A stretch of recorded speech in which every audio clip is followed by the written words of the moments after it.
Oh, welcome to the section 5.1, Laws of Exponents.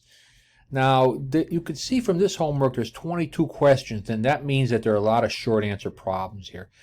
And so we'll go through these problems. I guess we'll do most of them. I'll skip a couple of them, figuring that you can do the ones that I skipped. But there's not that many rules that you have to understand with exponents. They're really quite straightforward. Like, for instance, 9 cubed. 9 to the third power. Here's your exponent, and this is your base. 9 is the base, 3 is the exponent. That basically says 9 times... Now, where's the times sign? The times sign is over here. They hide that one, huh? They hide the times sign. All right, 9 times 9, and I've lost it. I lost my tools. Where did my tools go? Anyway, 9 times 9 times 9. That's what that's equal to. Okay? And so basically multiply 9 by itself 3 times. 9 times 9 is 81 times 9. And then when I do this mathematics, this simple calculation, I get 729 as your answer. Now I have to get rid of all these things from the box so that when I check my answer, I get a great job. So just understand what the base and the exponent means. Now what this basically says is, hey, you're squaring everything inside.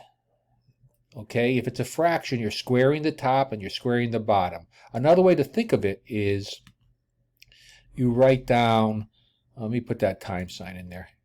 What you're going to do is make a fraction of 5/9 times 5, another fraction of 5/9. Okay, that's what that square means. You multiply this fraction by itself exactly the way you see it. And how do you do multiplication? Well, the way you do multiplication is you multiply the tops. So the ultimate answer is going to be a fraction. You multiply the tops. 5 times 5 is 25. The bottom is 9 times 9 is 81. And if you could simplify this, you would simplify it. But I don't think we can do much with 25 and 81. There's no number that goes into 25 and 81 evenly. So I would say that's the answer. But if you look at the end answer, it's the numerator squared, the denominator squared. Check your answer. Fantastic. That's that answer there. Now this guy here seems to cause people some problems because of the minus sign, but it's basically the same thing. It's basically the same thing. Okay, you've got a set of parentheses. What's inside those parentheses is a fraction, and inside that fraction, see, it might be best to take that minus sign, and instead of putting it in the middle of the fraction, I usually put it in the top so that it looks like this. It's exactly the same fraction. But I think when you do the mathematics, it looks a lot better by having it in one spot, like in the top or the bottom. So let me do another set of parentheses. And inside those parentheses say, well, I'm going to duplicate this fraction, what's inside the parentheses, 3 times. That's what I'm going to do to solve this problem. And so over here, I'm going to have another set of parentheses, close those parentheses, and inside I'm going to put exactly the same fraction of a minus 1 times over 3. And so that's what I'm going to do. And you know how to do this because according to this problem, you're going to multiply all the tops. You're multiplying fractions. So you multiply the tops. Minus 1 times minus 1 times minus 1 is itself minus 1. 3 times 3 times 3 is 27. 9 times 3 is 27. And there's your answer. That's your answer right there. Okay, if you don't like the way it looks because that minus sign looks a little off, then you could put the minus sign in the middle. But either way, the computer will take either one. The computer will take the first or the second version of that fraction. Okay, it would take either this or that. So let's stick with the original one and show you that it will take the minus up top. And that's great. There you go. All right, here's something that you just have to remember. Okay, anything to the 0 power, this base, any base to the 0 power is the number 1. Memorize that. Memorize it. There is one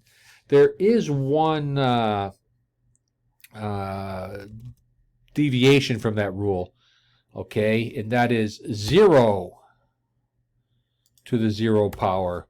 I don't think you'll ever see that problem here, but 0 to the 0 to power is undefined, but I don't think you see that anywhere. But if the base isn't 0, if the base is not 0, anything to the 0 power is 1, other than if the base was 0. So check your answer, see if I'm lying.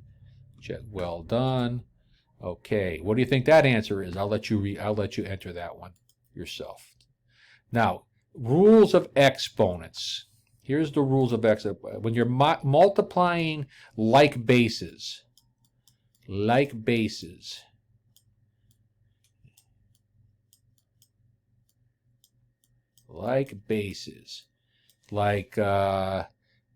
x to the n times x to the m. This only applies to like bases. This base and this base has to be the same. The long and the short of it is you add the exponents. N plus m. Just understand that. You add the exponents when you have like bases.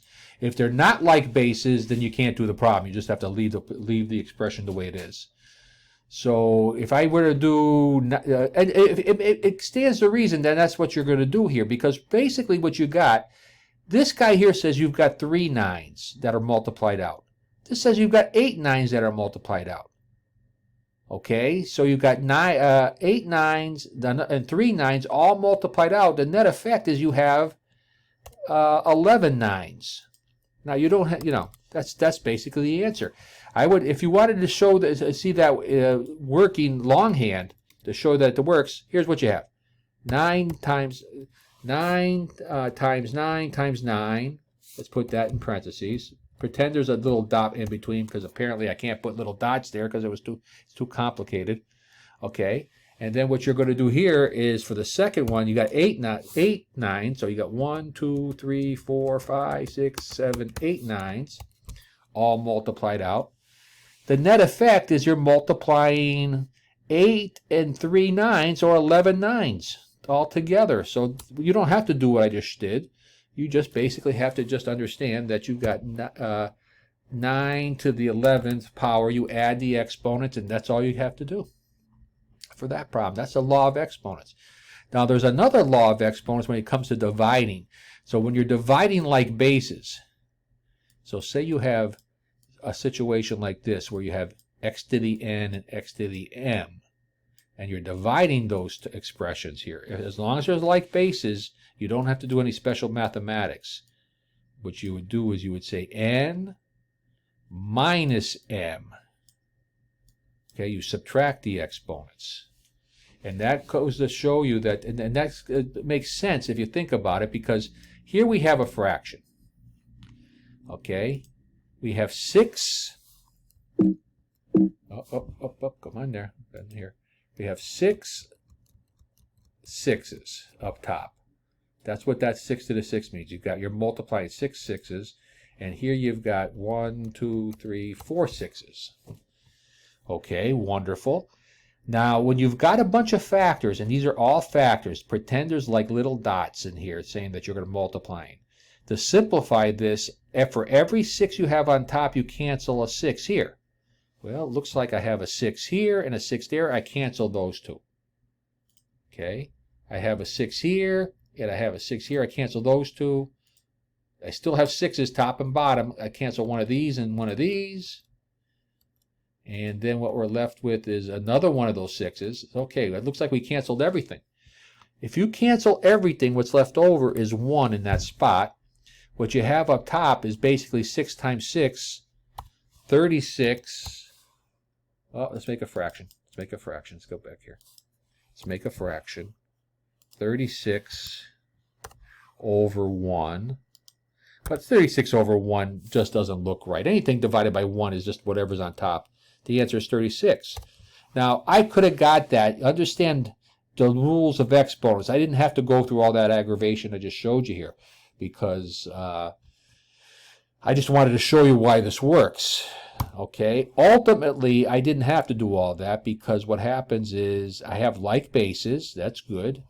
Okay, so I'm going to say that the answer is 6 raised to the power of the top exponent minus the bottom exponent. 6 minus 4.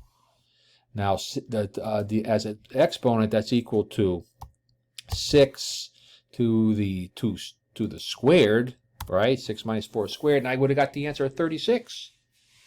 So there's your answer. Basically, the long and short of it is I sort of proved that you're subtracting exponents when you're dividing like bases. So the end answer is going to be 36 for this problem here. That is not right. Why is that not right?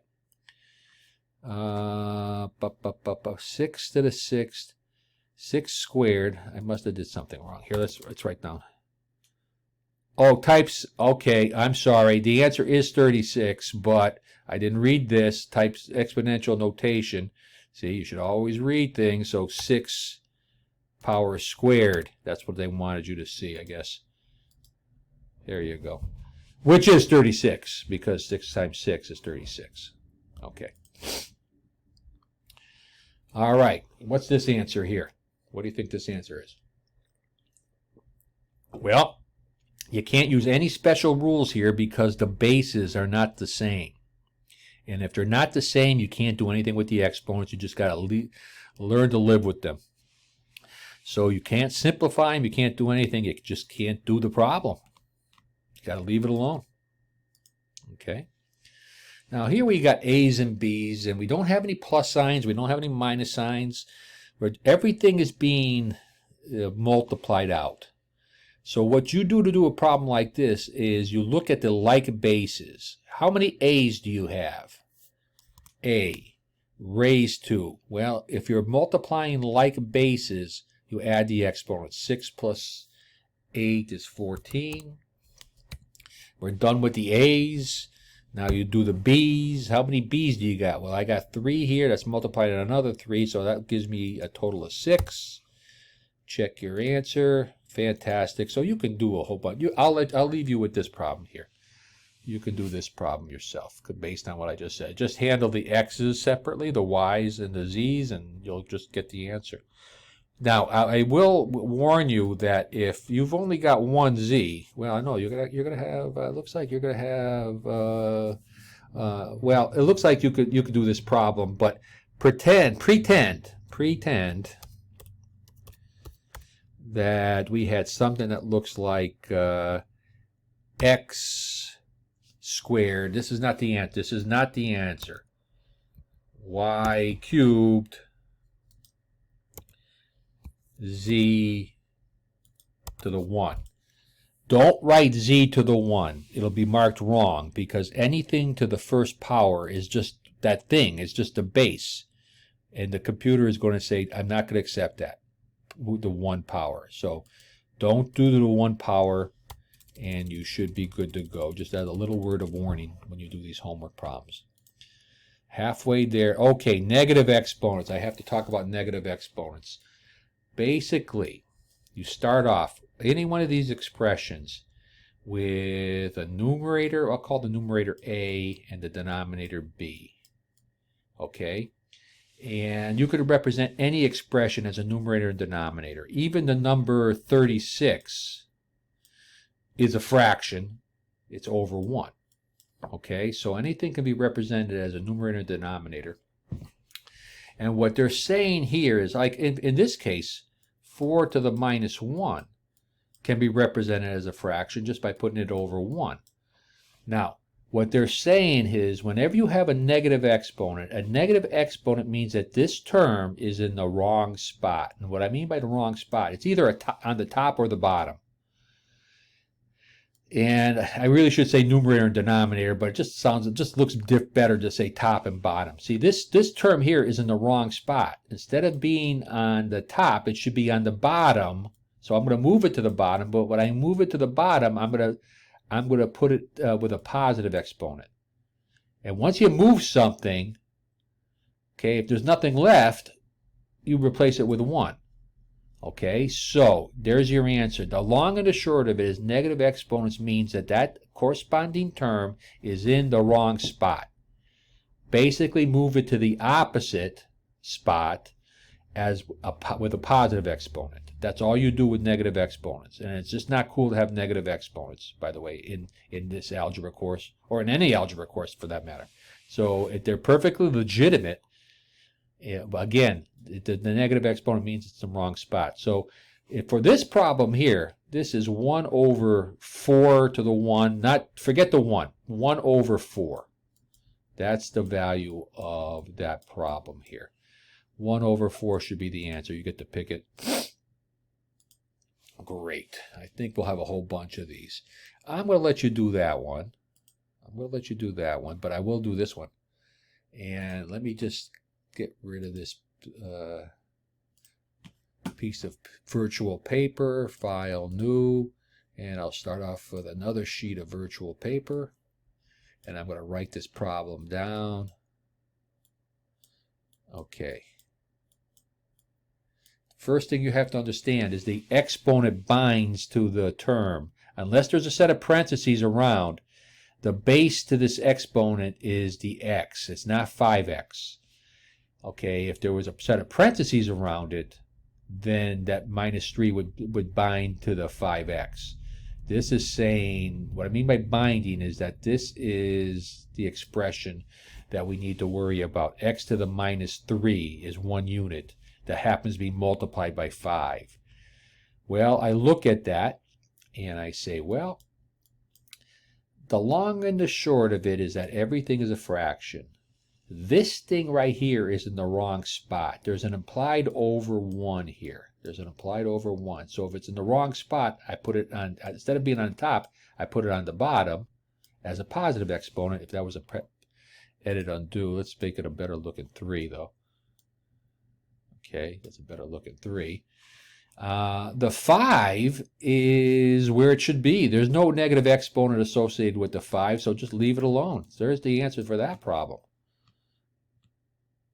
Historically, people liked the chapter on exponents. Very few people had a problem with the exponents. I think if you just follow what I say, I think you'll find it'll work nice. You'll go through these problems really quickly. Now, see what they did here? Minus 2 is bound to this expression as a base. They went out of their way to put the parentheses. So here's what you're going to do for this guy. I'm going to separate it. Okay, first off, I'm going to write it like this. Minus b to the minus 2 power. Okay. Remember, anything can be written as a fraction.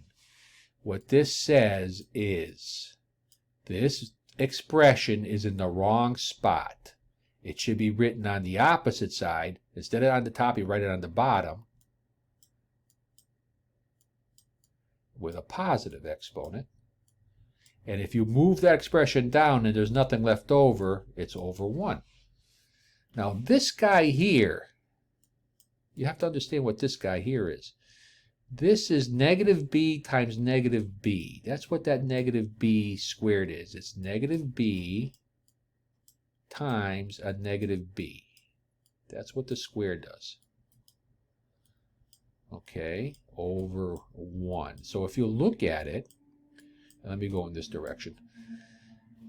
The top is 1 regardless, but double negatives, when you multiply two negatives, the negatives cancel, it's a positive. B times b is b squared, and that's a nice, better way of representing what I just started with. And I see it there as an answer. I'm hoping it's right. I hope after all these years of doing math, I get it right. Okay, now let's see what this one here is. Let's see if we can do this problem without having to go through, putting all these implied 1s in there and stuff. The x to the 6th is a fine, good-looking term. It's got a positive exponent. It's where it should be. Y to the minus 2, unfortunately, this term right here, this little term right over here, is in the wrong spot. Instead of being where it is, it should be on the bottom of the fraction. So as a y squared, positive squared. So I'm looking at this as the answer. All this other stuff is distraction. See, this guy says x to the 6 is where it should be. And remember, this is over 1, so that y to the minus 2 should be written on the bottom as a positive. I'm going to go with that. Only a few more, and this is done. We're done with this. Let's see. Don't save. I'll do this out. New sheet of paper, file new, virtual paper. Virtual paper. So we're going to come over here. We're going to write that expression out. I mean, negative exponents aren't bad. It's just mathematicians like to see the positive exponent problems. And so remember, this is equal to. Now remember, there's an implied 1 over 1. And so the end answer looks like it might be a fraction, and it will be. The 9 has no negative exponent on it, so it's where it should be. The y cubed is where it should be because there's no negative exponent. This guy here says it's in the wrong spot. Instead of being on top, it should be on the bottom with a positive exponent. So that's an x to the 9. So I'm going to write that in. I'm going to write that right there, this expression. So the answer is fraction. On the top, I write 9y cubed. And then we have x to the 9th on the bottom, x to the 9th on the bottom. Check your answer. And just a few more problems like this and you're done. Product rule. That's basically what I just said here. Same base. When you're multiplying things with the same base, what do? You add the exponents. You add the exponents. Whether the exponents are positive or negative, that doesn't make a difference. Same base, you add the exponents, so it looks like the answer is going to be h raised to the minus 5 power, because negative 2 plus a negative 3 is negative 5. But they'll always say use positive exponents only. So although mathematically that's okay, remember what we just said here. That's a fraction. This expression should be not on the top but on the bottom as a positive. So this is h to the 5th power. And up top is the number 1. There's your answer to this problem here. So let's get rid of, it'll be marked wrong if the computer sees all that gibberish in between. It just wants to see this one answer. That's the answer to this problem. Check your answer. Fantastic. Only a few more left. Okay. All right. What did we do here? Same base. That's good. Same base. The answer is going to be y. Subtract the exponents. Top minus the bottom. 4 minus 13. Okay. 4 minus 13 is equal to y to the, let's see, 4 minus 13 is negative 9. But only positive exponents. We do what we have to do. Remember, this is basically equal to a fraction. This is what this is. Y to the minus 9 over 1. See, anything can be written as a fraction. And so if you really need positive exponents, and we do, what we're going to do is take this expression, put it on the opposite side as a positive exponent. And once we remove it from the top, you're left with nothing there, but you can't say it's not 0, it's 1. What's left over is 1. And there's your answer for this problem, 1 over y to the 9th. 1 over 9 to the 9th, but I have to erase all this gibberish in between because the computer just wants to see that. Another way of looking at this, by the way, is you're bottom heavy on y's. See, you have more y's on the bottom and less y's on top. That's what I mean by called bottom heavies. So for every y you see on top, you're going to cancel out a y on the bottom. So if I cancel out 4 y's from 13, you're left with 9 on the bottom. Either way, I don't care how you get the right answer, just get the right answer. Okay? And let's take a look at this guy. Interesting. Here's what we got. Here's what we've got here. This says here we have a fraction. And that fraction basically says that this negative exponent term is in the wrong spot. Instead of being on the bottom, it should be on top. The 4 doesn't have a negative exponent on it. In fact, the exponent attached to the 4 is implied 1. It just doesn't look good to write down 1. Don't write down 4 to the 1 when it doesn't need it. 4 is where it should be. That y expression should be y to the 5th, or the positive exponent. When you get rid of everything in that location, you're left with over 1. But it just doesn't look right to do over 1. In fact, that'll be marked wrong, and I don't want to do it. I don't want to hit enter. You know what? I'm going to see what it does. See, that's good. That's good. Over 1 is silly. That's what I wanted to see. So you saw that little red box, caused me a little pain. So now, because I saw that pain, I'll never do it again. Over 1, 4y to the 5th power is the answer. That's the answer right there. So let's get rid of that stuff in between. Check your answer. Well done. Good to go. Okay, we get to pick it. I look at negative exponents. They don't scare me anymore. I'm looking for an expression that has x to the 6th on top, y squared on top, over 1, but not over 1. I'm looking for this guy right over here, b. That's what I'm looking for, b. Nice. Just 2 more and we're done with this. Okay, what do? Same base, p. When you have the same base, your answer will be the same base.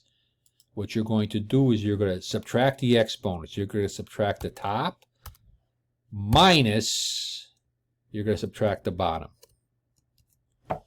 Okay, the subtraction you don't just subtract positive numbers, you can subtract negative numbers, and that's what we're doing here. That's equal to. Minus a minus is a plus. That looks like it's p to the minus 2. When you subtract the negative, you add the opposite. Plus the opposite of minus 7 is 7. And so then that's equal to minus 2 plus 7 is y to the 5th power. That's it. Don't have to do anything. Positive exponents. The end answer is that. So just got to make sure we get all the stuff in between gone. So then we'll see the green right there. Excellent. One more, we're done. This looks like, look at what this means. This means that this term here should be on the bottom as a y to the 9th. This x term should be x squared to the top. I'm looking for x squared up top, y to the 9th on the bottom. I'm going with all this other stuff is gibberish.